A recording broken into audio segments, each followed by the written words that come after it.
আল্লাহ তাআলা জেনেও না জানার ভান করে ফেরেশতাদেরকে জিজ্ঞেস করবেন যে তোমরা কোথা হইতে আসিয়াছো।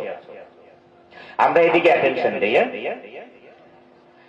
যে ফেরেশতাদেরকে আল্লাহ তাআলা জিজ্ঞেস করবেন যে তোমরা কোথা হইতে আসিয়াছো।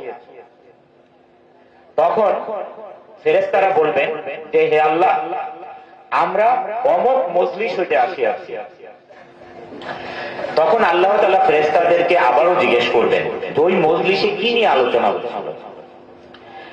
যে হে আল্লাহ, ওইখানে আল্লাহ এবং রাসূল নিয়ে আলোচনা হচ্ছিল, আর রাসূলের সুন্নত এবং আল্লাহ তাআলার যে ফরজ আল্লাহ তাআলাকে নিয়ে আলোচনা হচ্ছিল। তখন আল্লাহ তাআলা আবার জিজ্ঞেস করবেন তারা কি আল্লাহকে দেখেছে।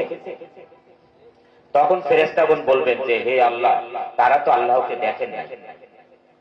তখন জিজ্ঞেস করবেন যে তারা যদি আল্লাহকে দেখতো তাহলে কি করত।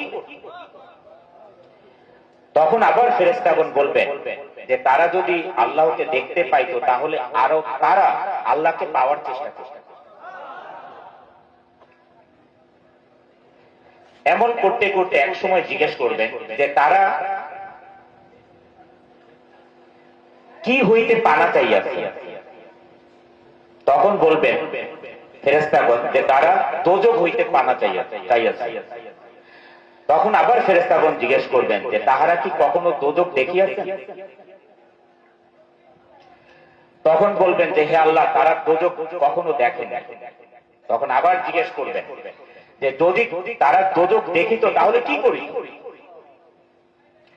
তখন বলবেন যে ফেরেশতাগণ যে তারা দোজখ থেকে পানা চাইতো এবং পলায়ন করত।